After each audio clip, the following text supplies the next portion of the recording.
네, 오늘 우리 본문을 하기 전에 이 이야기가 나오게 된 배경을 좀 알아야 될 필요가 있는데, 여러분, 우리는 뭐 사실 거의 다 아시죠? 이 상황과 형편이 어떤 사건인지 다 아시지만, 간략하게만 말씀을 드리자면, 지금 예수님이 이 베드로를 만나서 이 내용을 이야기하고 있는 이 자리는 갈릴리 해변입니다. 그러니까 갈릴리 호숫가죠.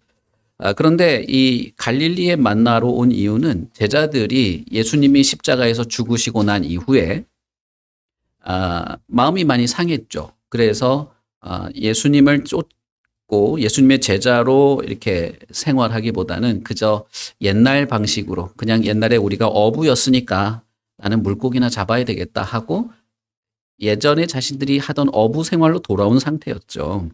근데 여기서 우리가 좀 생각해야 될 것은 이 제자들, 베드로를 포함한 이 제자들이 예수님이 부활한 걸 본 다음에 그런 결정을 했다는 겁니다.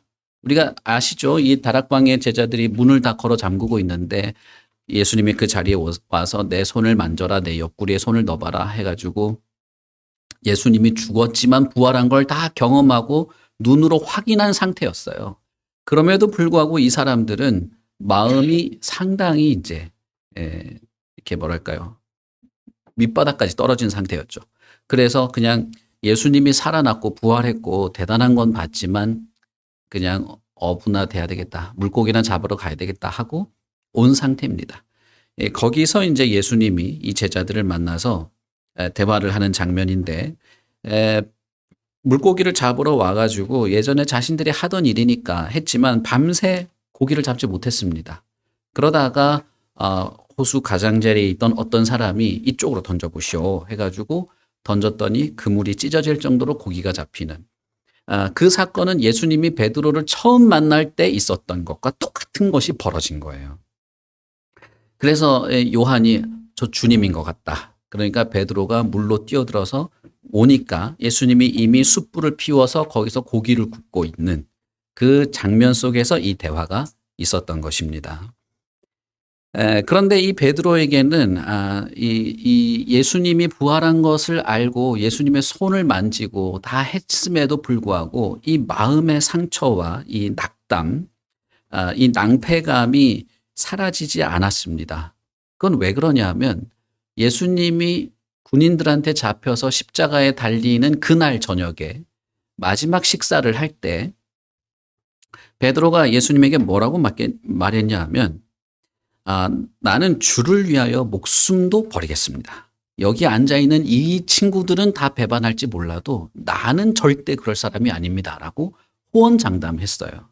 그 이야기를 할 때 사실은 예수님이 나는 여기를 떠난다. 나는 너희들 내버려 두고 떠나야 된다. 얘기를 하니까 제자들 사이에 여러 가지 대화가 있었던 가운데 베드로가 나도 주님을 쫓겠습니다. 나도 주님을 따라가겠습니다. 라고 했거든요. 그때 예수님이 베드로에게 너는 지금은 나를 따라올 수 없어. 이렇게 얘기했습니다. 그때 한 말이에요. 베드로는 내가 죽음을 불사하면서 주님을 쫓겠다고 말하면서 가장 거기에 와 있던 어떤 제자들보다도 가장 열렬한 사람이었습니다. 그러면서 요한복음 13장 37절에 보시면 이렇게 말해요. 베드로가 이르되 주여 내가 지금은 어찌하여 따라갈 수 없나이까? 주를 위하여 내 목숨을 버리겠나이다. 여러분 이 말이 무슨 말입니까? 내가 왜 지금 주님을 못 따라갑니까? 예수님이 너는 지금은 나를 따라올 수 없어 라고 말하니까 내가 왜요? 내가 뭐가 부족한데요? 이렇게 얘기를 한 거예요. 내가 주님을 위해서 목숨도 버린다니까요. 내가 목숨까지 바치는데 못 따라갈 게 어디 있습니까? 내가 못 갈 곳이 어디 있습니까? 이렇게 말한 거예요. 여러분 제가 여러 번 말했습니다만 이 당시에 베드로는 진짜 진심이었습니다. 아마 지금으로 치면 저 아프리카 오지나 저 식인종들이 사는 곳에 선교사로 가려고 다짐하고 손든 그런 상황일 거예요. 지금 마음에서 막 불이 타올라가지고 가겠습니다. 제가 모든 걸 내버려두고 목숨을 걸고 오지에 가겠습니다. 이런 상황이에요. 베드로는 그만큼 확신이 있었고 자기가 자신의 그 주님을 향한 마음을 확신하고 있었고 자신도 있었습니다. 그러나 우리가 잘 알듯이 그는 3번이나 예수님을 부인했을 뿐 아니라 세 번이나 예수님을 저주하는 말을 했을 정도로 180도 달라지는 모습을 그날 저녁에 보여줬죠. 그리고 제자들이 예루살렘에서 도망해서 예수님이 부활한 것을 알았음에도 불구하고 다시 어부 생활이나 하자고 말하자면 선동한 사람, 그 주도한 사람도 베드로입니다. 제자들이 예수님이 부활했는데 우리 그럼 이제 어떻게 해야 되지? 예수님이 부활할 때 그 사건들을 보면 마리아도 흥분해가지고 예수님이 살아났다고 막 제자들한테 알리고, 엠마오로 가던 두 제자들도 우리가 이 사람을, 주님을 만났을 때 우리의 마음이 뜨거워지지 않았어 막 이래는 장면이에요. 그런데도 희한하게 베드로는 나는 물고기나 잡을 거야 이렇게 말하니까 제자들이 와르르 물고기 잡으러 간 겁니다. 어떻게 보면 이 사람은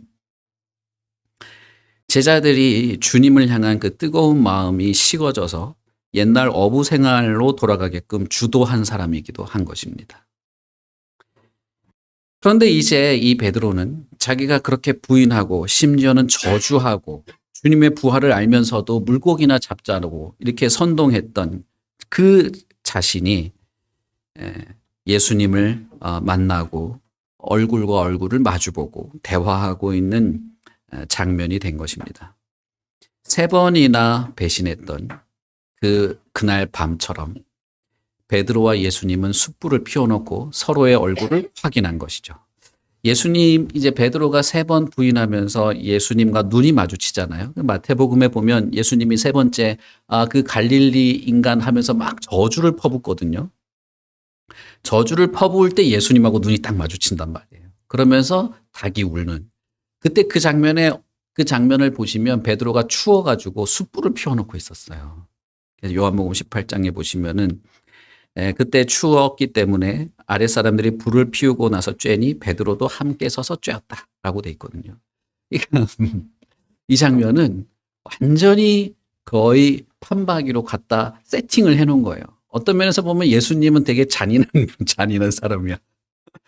처음 베드로 만날 때 물고기 잡을 때랑 똑같이 그냥 밤새 잡다. 물고기 잡았냐고 물어보니까 못 잡았다고. 이쪽에서 던져보세요. 똑같은 장면을 연출하고 나서 그날 밤에 자기 배신할 때랑 똑같은 시츄에이션을 만들어 놓고 눈을 딱 마주친 거죠. 뭐랄까 PTSD 오는 장면이죠. 이 장면. 정신적으로 막 세게 얻어받은 장면이에요. 여러분, 만약에 저와 여러분이 이 상황의 베드로였다면 어떤 마음이었을까? 이건 우연히 일어난 일이 아닌 것이죠.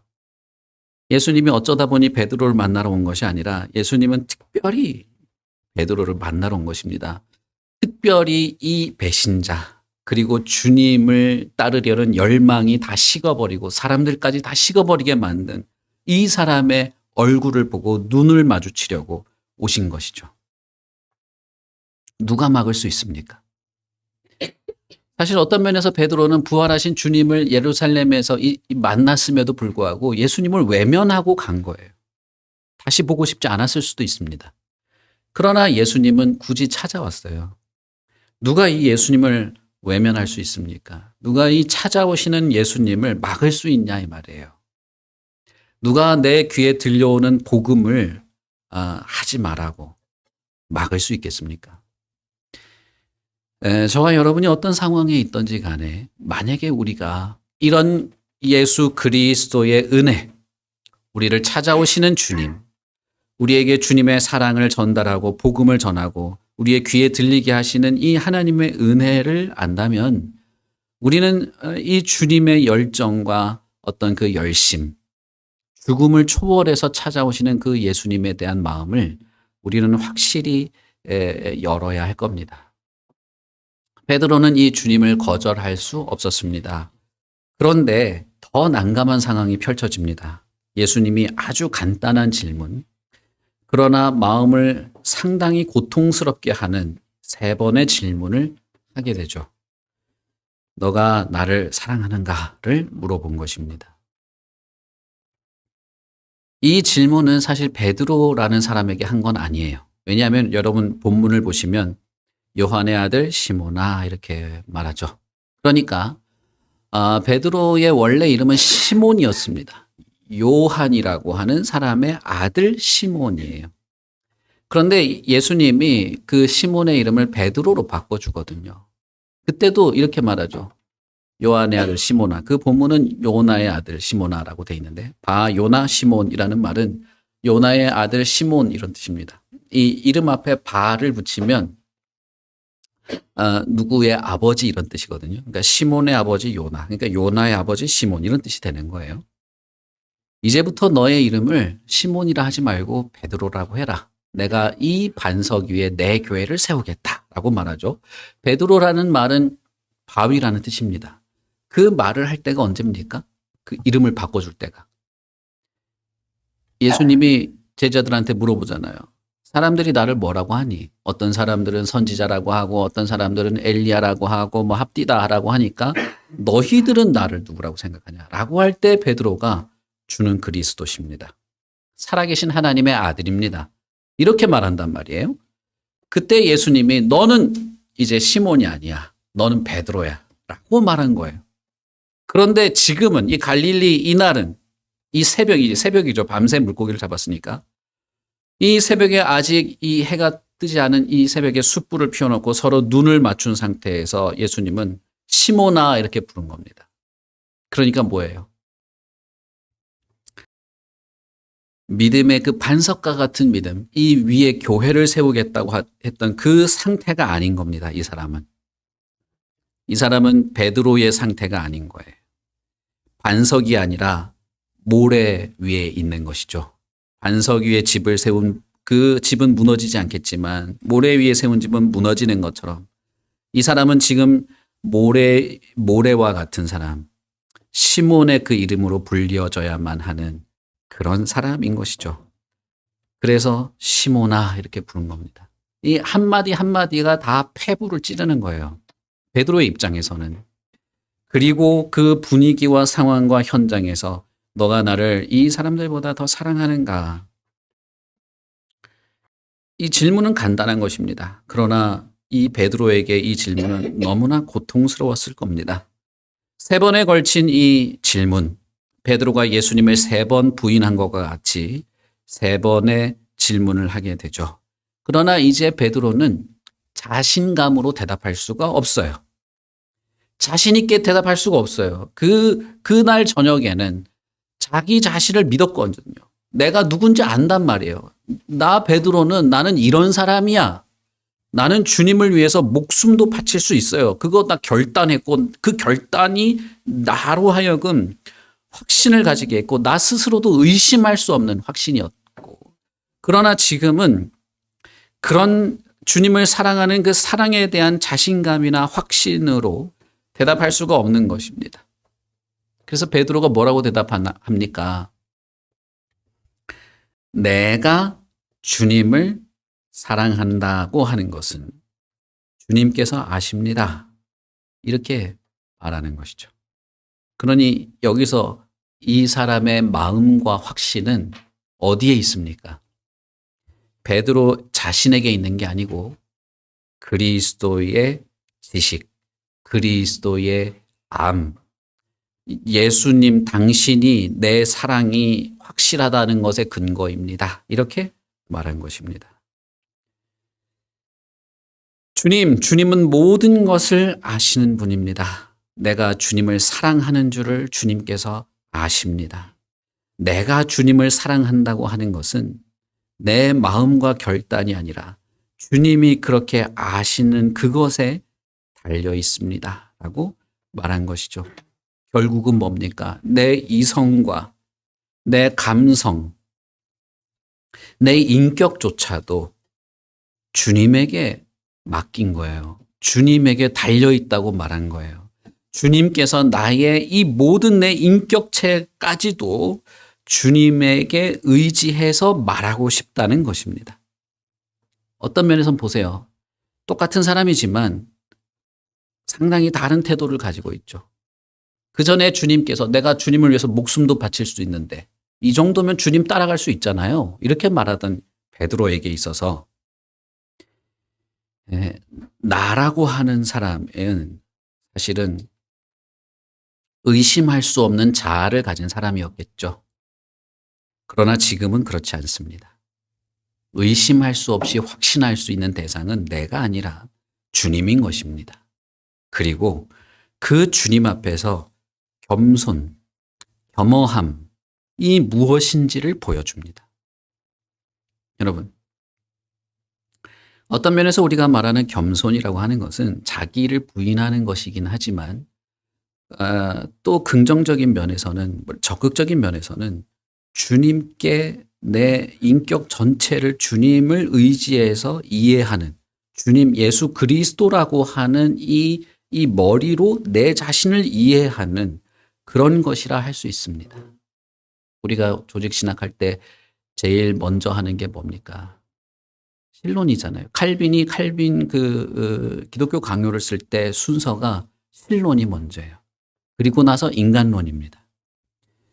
세상의 철학의 순서는 인간 이해가 제일 첫 장일지 몰라도 성경에서 인간 이해는 하나님을 통해서 인간을 이해할 수 있는 것이라면 베드로는 자기 자신의 이 진실한 감정조차도 주님을 통해서 증명하고 싶어 하는 것입니다. 3번에 걸친 이 질문에 예수님은 겸손해진 이 제자에게 사명을 주십니다. 예수님에게 속한 양떼를 인도하고 보호하고 먹이는 일을 하라는 것이죠. 한 단어로 하자면 목자가 되라는 것입니다. 여러분, 우리는 이미 예수님이 자기 자신을 뭐라고 표현했는지 압니다. 예수님이 자기를 뭐라고 표현했죠? 나는 양들을 위해서 목숨을 버리는 선한 목자이다 라고 말했죠. 목자의 사명 혹은 목자의 역할, 그리고 목자라고 불리우는 이것은 예수님이 스스로를 표현한 내용이에요.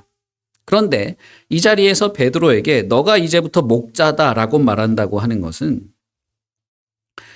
베드로로 하여금 이제야말로 네가 어떻게 할 수 있다는 거예요? 이제야말로 너가 나를 따라올 수 있다는 말을 한 것입니다. 그전에는 따라올 수 없었어요. 따라가고 싶고 자발적인 것도 있고 자신도 있고 능력도 있고 확신도 있고 진실하기도 했고 다 있었어도 그때는 따라올 수가 없었어요. 그러나 지금은 형편없고 마음이 무너져 있고 아무것도 아닌 인간이고 오히려 주님을 저주한 사람임에도 불구하고 지금은 따라올 수 있다는 겁니다.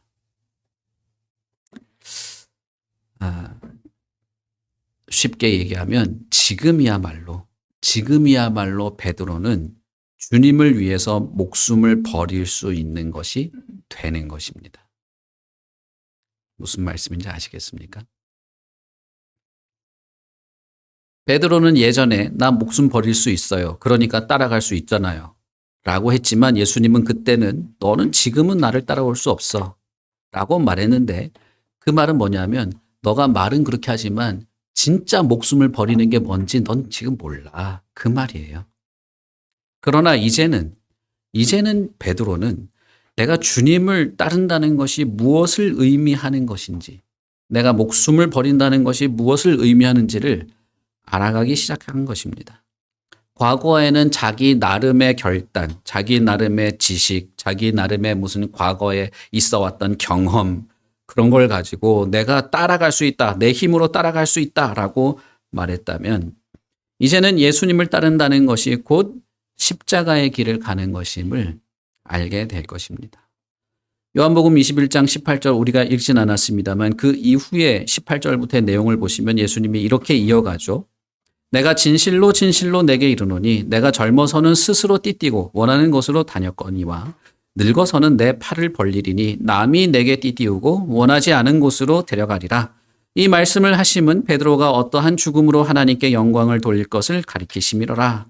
이 말씀을 하시고 베드로에게 이르시되 뭐라고요? 나를 따르라 라고 한 것입니다. 그러니 여러분, 베드로는 이제 자신이 주님을 향한 이 생각과 마음, 그리고 따른다는 것이 의미하는 바를 새롭게 이해하기 시작한 것입니다. 그리고 그렇게 했을 때에 예수님은 이전에는 그렇게 원했어도 아니라고 말했던 그 말을 다시 이제는 나를 따르라 라고 했다는 것이죠. 가끔씩 우리는 착각할 때가 있습니다. 내가 주님을 따르려는 열망과 막 뜨거움이 있으면 내가 따라가는 것처럼, 혹은 예수님이 그런 열심 있는 자를 따라오라고 말하는 것처럼, 혹은 그런 열망과 열심과 재능과 뭐 이런 활기가 있는 사람이 주님을 따르겠다고 하면 마치 주님이 기뻐하기라도 하는 것처럼 생각할 때가 있어요. 근데 한번 여러분 보세요. 예수님이 제자들이 따라가겠다고 할 때도 아니라고 했던 분이에요. 아니, 이게요. 안 와도 돼. 라고 했어요. 안 와도 돼가 아니라 아예 올 수도 없어. 따라올 수도 없어. 예수님이 막 사람이 모자라가지고, 너 좀 따라와 줄 수 있겠니? 이런 분이 아니었다, 이 말입니다. 예수님이 진정으로 원했던 건 뭘까? 베드로에게 진정으로 원했던 건 왜 그날 밤에 그 PTSD가 올 것 같은 그 상황을 그대로 재현하면서까지 베드로를 만날까? 그와 눈을 마주치고 숯불을 사이에 두고 일렁이는 그 불빛 앞에서 베드로에게 너가 진짜 나를 사랑하는가? 라고 물었을 때 예수님은 베드로를 비난하거나 핀잔을 주고 싶었던 것이 아닙니다. 그에게 뜨거운 회개의 눈물을 흘리도록 유도하고 싶었던 것도 아닙니다. 사실은 예수님은 베드로의 그 상한 마음을 씻어주고 싶었던 것이에요. 주님을 떠나려고 결단했던 그 상황과 형편과 그 왜곡된 마음을 고쳐주고 싶었던 거예요. 그래서 3번이나 물어본 것입니다. 3번이나 예수님을 부인하고 저주할 때 그때 너 정말 나 미워서 그랬어? 너 정말 나 미워했어? 너 정말 나 진짜 싫었니? 내가 저주스러웠는가? 부활한 이후에 나를 만나고 내 손을 만져보고 내 옆구리에 상처에 손을 넣어 보았음에도 나를 떠나는 것이 너의 일상으로 돌아가서 먹고 사는 일에 매진하는 것이 너에게 주어진 최선의 삶이라고 그렇게 생각했느냐? 그러나 그렇지 않았다는 거예요. 주님을 만났을 때 주님께서 내가 주님을 진심으로 사랑하고 있는 것을 주님은 알고 있구나. 그렇다면 나는 그런 사람이네. 내가 주님을 향한 진실한 마음이 겨자씨 같은 것이 조금이라도 남아있다는 것을 주님은 알고 찾아오시는구나. 그렇다면 내가 그런 사람이군. 내가 주님을 위하여 내가 가지고 있는 모든 것을 내려놓는다 할지라도 내가 이전에 주님을 배반하고 떠났던 것을 덮을 수 없을 만큼 내가 형편없는 인간인데도 불구하고 주님을 위해서 내 인격, 내 지성과 감성과 내 이 모든 것까지도 주님께 맡기고 싶은 마음이 있다면 그는 사실상 주님을 위하여 죽는 것을 시작할 수도 있는 것입니다. 이 3번의 부인은, 3번의 이 배반은 3번의 사랑의 확신을 통해서 용서받고 깨끗하게 씻기어짐을 우리는 보게 됩니다. 그러나 이 사건이 우리에게 주는 더 큰 의미는 목자의 일, 주님을 따르는 그 일을 이 베드로라고 하는, 지금은 시몬이라고 불릴 수밖에 없는 그런 형편없는 상태의 이 사람에게 예수님이 너가 이제부터 목자야 라고 할 때에 훌륭하고 위대하고 대단한 신앙과 인격을 가지고 있는 사람이어서 그렇게 한 게 아니라는 것입니다. 그리고 베드로에게 맡겨질 양떼, 예수님이 말한 내 양떼들도 깨끗하고 순결하고 온전하고 인격적으로 훌륭한 그런 양떼가 아니라는 것입니다. 예수님이 말한 내 양떼, 너가 목자가 되어서 잘 보살펴야 될 내 양떼는 사실상 너랑 크게 다를 바 없는, 시몬 너와 크게 다를 바 없는, 용서받고 회개하고 구원받아야 할 그 양떼들인 것이죠. 예수님에게 속한 양떼는 의인이 아닙니다. 회개하라는 부름을 받아야 하고 그런 부름을 받고 주님께 나와야 할 죄인들인 것입니다. 예수님께서 베드로에게 예전에 이런 말을 한 적이 있죠. 무서워 말아라. 이후로는 내가 사람을 취할 것이다. 사람을 낚는 어부가 될 것이다. 이렇게 말하죠. 어떨 때 이 말을 했습니까? 베드로가 예수님을 따르기 전에 베드로는 한 3번 정도 예수님의 설교를 들었습니다. 처음에는 배를 빌려주고 예수님이 이제 배를 타고 물가로 좀 나가가지고 설교를 하려고 하니까 그때 배를 빌린 게 베드로의 배였어요. 그래서 베드로가 그때 설교를 들었습니다. 그리고 나서 베드로의 장인이 죽을 병에 걸렸을 때 예수님이 고쳐주면서 베드로가 또 예수님의 말씀을 들었습니다. 그리고 3번째 베드로가 예수님의 설교를 들을 기회가 있었을 때 베드로는 자신이 죄인이라는 사실에 무척 힘들어졌죠. 그래서 예수님에게 뭐라고 말합니까? 예수님, 나를 떠나가십시오. 나는 죄인입니다. 이렇게 말하죠. 예수님이 베드로에게 가서 무슨 바리새인들처럼 이 독사의 자식들아 말한 적이 없어요. 그러나 베드로는 예수님을 3번 만난 때에 자신이 심각한 죄인이라는 사실을 깨닫고 무척 괴로워했습니다.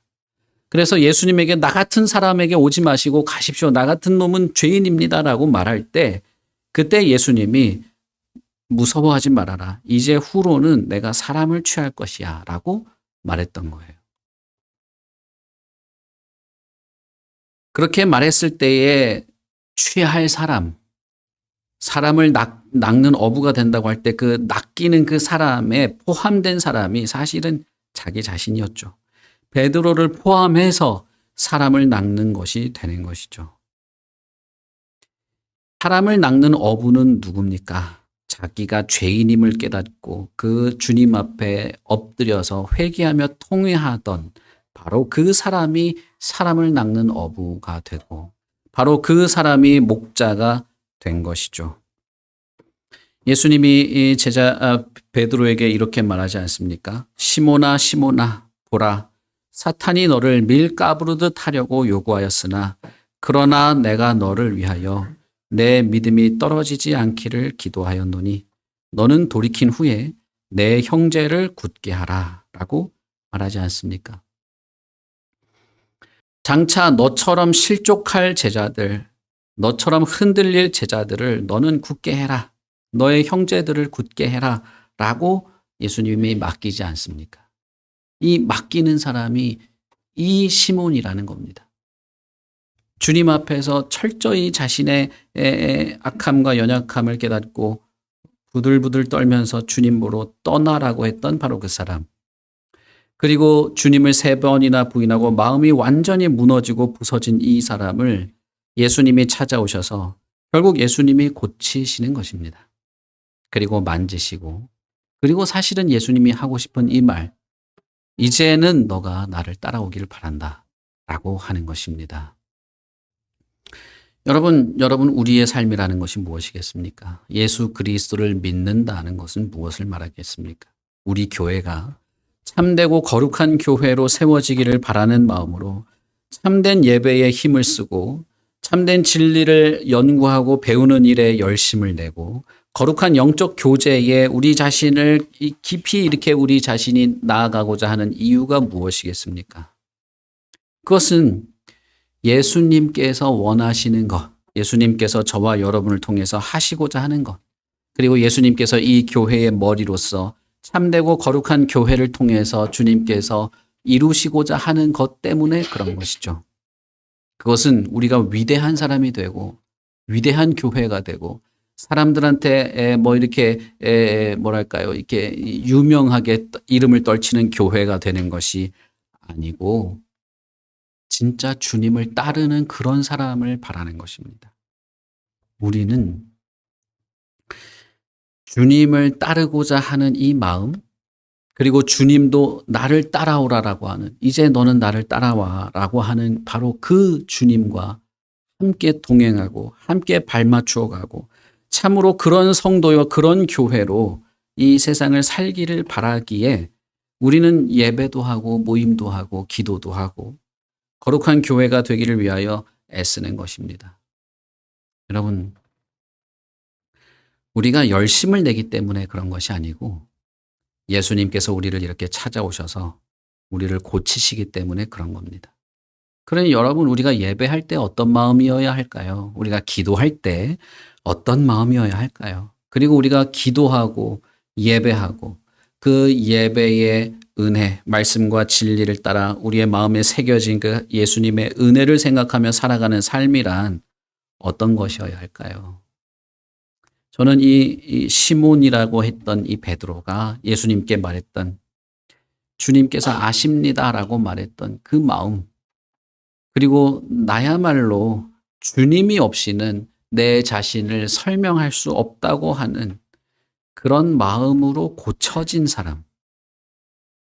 주님께서 직접 찾아오셔서 그와 눈을 맞추며 얼굴을 외면하고 싶었지만 찾아오셔서 그 마음을 고친 그 사람이 그렇게 우리의 마음에 우리가 바라는 그런 것이 아니겠습니까?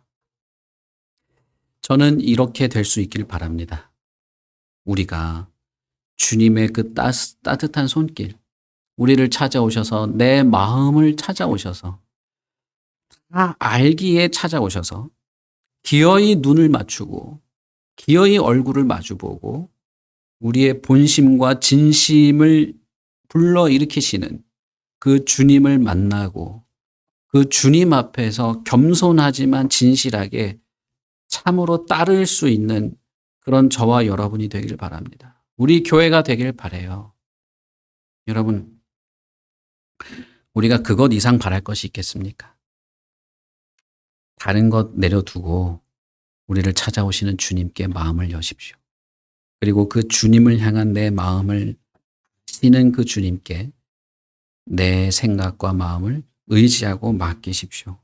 그리고 진정한 마음으로 내가 고쳐지기를 바라시고 내 마음 안에서 역사하시는 그 주님의 인도, 주님의 손길을 따라서 이 세계에서 비록 어부 같은 모습으로 살아간다 할지라도 주님을 따르는 우리의 삶이 되시기를 바랍니다. 우리 같이 기도하겠습니다.